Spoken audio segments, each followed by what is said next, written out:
ये चलिए हम लोग ध्यान देते हैं फिर से मेरे प्यारे भाई बहनों, मेरे प्यारे दोस्तों।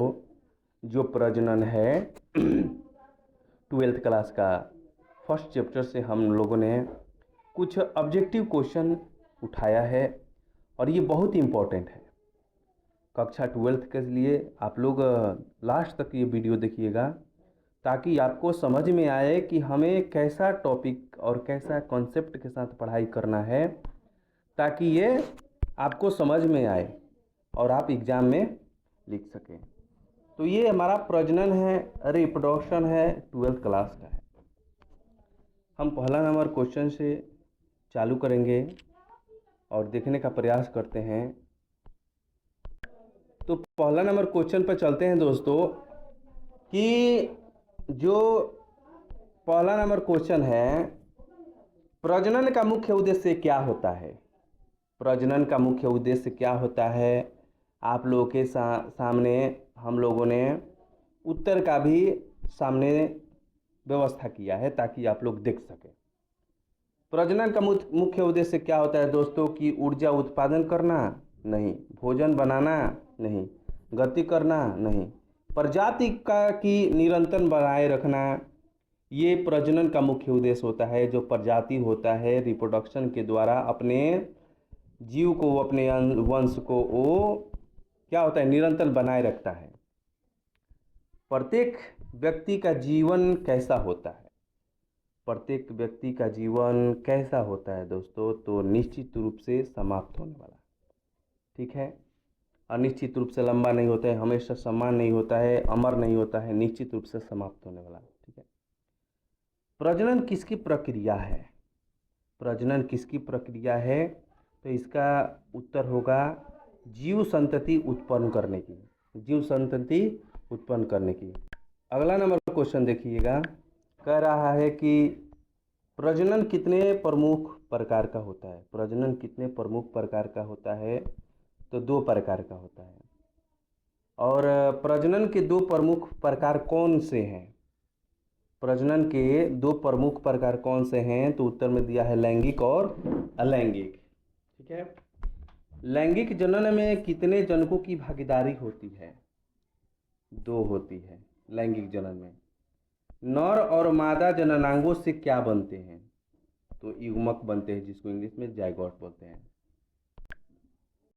आगे हम लोग बढ़ते हैं कि नर और मादा जननांगों से क्या बनते हैं। ये तो मैंने आपको बता दिया कि युग्मक बनते हैं। नर और मादा युग्मकों से मिलने से क्या बनता है? तो युग्मनज बनता है, बी। यानी मानव जनन किस प्रकार का उदाहरण है? मानव जनन किस प्रकार का उदाहरण है? तो लैंगिक जनन। अलैंगिक जनन में कितने जनक भाग लेते हैं? अलैंगिक जनन में कितने जनक भाग लेते हैं? तो इसका उत्तर होगा 1। क्या होगा? 1। अलैंगिक जनन में युग्मक बनते हैं या नहीं? बी, नहीं बनते हैं, क्योंकि एक इसमें जनक भाग लेता है, इसलिए इसमें युग्मक नहीं बनते हैं। आगे हम लोग चलेंगे कि अलैंगिक जनन में कितने जनक पर्याप्त होते हैं। अलैंगिक जनन में कितने जनक पर्याप्त होते हैं? तो इसमें होगा 1। अलैंगिक जनन में युग्मक बनते हैं या नहीं? बी, नहीं बनते हैं। निम्न में से अलैंगिक जनन का उदाहरण कौन सा है? B, amoeba. अगला नंबर 13 नंबर क्वेश्चन है, ईस्ट में कौन सा जनन पाया जाता है? तो अलैंगिक जनन पाया जाता है, ठीक है दोस्तों। अब हम लोग चलते हैं इधर वाले लाइन पे। फिर से 14 नंबर क्वेश्चन से आप लोग ध्यान दीजिएगा कि हाइड्रा में सामान्यतः कौन सा जनक पाया जाता है। हाइड्रा में सामान्यतः कौन सा जनक पाया जाता है? तो बी, अलैंगिक जनन। अलैंगिक जनन में बनने वाली संतति को कैसी होती है? संतति कैसी होती है? जनक के समान होती है। निषेचन की क्रिया में क्या होता है? निषेचन की क्रिया में क्या होता है? तो निषेचन की क्रिया में नर और मादा युग्मक मिलते हैं। मानव में भ्रूण का विकास कहाँ होता है? मानव में भ्रूण का विकास कहाँ होता है? तो गर्भाशय में होता है। फिर चलते हैं अगले नंबर क्वेश्चन पे, 18 नंबर पे। प्रजनन के बिना किसी प्रजाति का क्या हो सकता है? तो ए नंबर सही होगा आंसर। उसकी जो निरंतरता होती है वो समाप्त हो जाएगी, यानी उसके जीवन में आगे उसके वंश नहीं बन पाएंगे। ठीक है। किसके द्वारा युग्मक नहीं बनते हैं?